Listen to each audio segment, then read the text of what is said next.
നാട്ടിൽ മാറ്റം കൊണ്ടുവരണമെങ്കിൽ ബി.ജെ.പി. അധികാരത്തിൽ വരണമെന്ന് ബി.ജെ.പി. സംസ്ഥാന അധ്യക്ഷൻ രാജീവ് ചന്ദ്രശേഖർ. വികസനത്തിൽ ഭാരതം അതിവേഗം മുന്നോട്ട് പോകുമ്പോൾ കേരളത്തിൽ മാത്രം അത് കാണുന്നില്ല.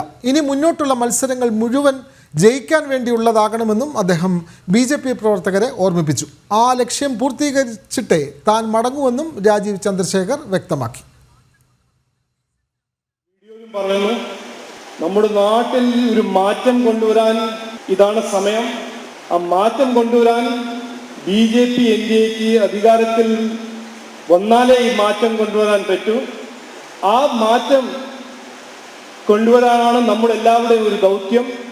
ഇത് പൂർത്തീകരിച്ചിട്ട് മാത്രമേ ഞാൻ ഇവിടുന്ന് പോവുള്ളൂ. അന്ന് ഞാൻ പറഞ്ഞു, ഇന്ന് ഞാൻ പറയുന്നു. നരേന്ദ്രമോദിജി ആ വികസിത ഭാരതം എന്ന ലക്ഷ്യം നമ്മുടെ എല്ലാവരുടെയും ലക്ഷ്യമായി കണ്ട് മുമ്പോട്ട് പോകുന്നു. അപ്പോൾ അതേ സമയത്ത് ഈ വീഡിയോയിൽ പറഞ്ഞ പോലെ എന്തുകൊണ്ട് നമുക്ക് ഇത് കേരളത്തിൽ കാണാൻ കഴിയില്ല?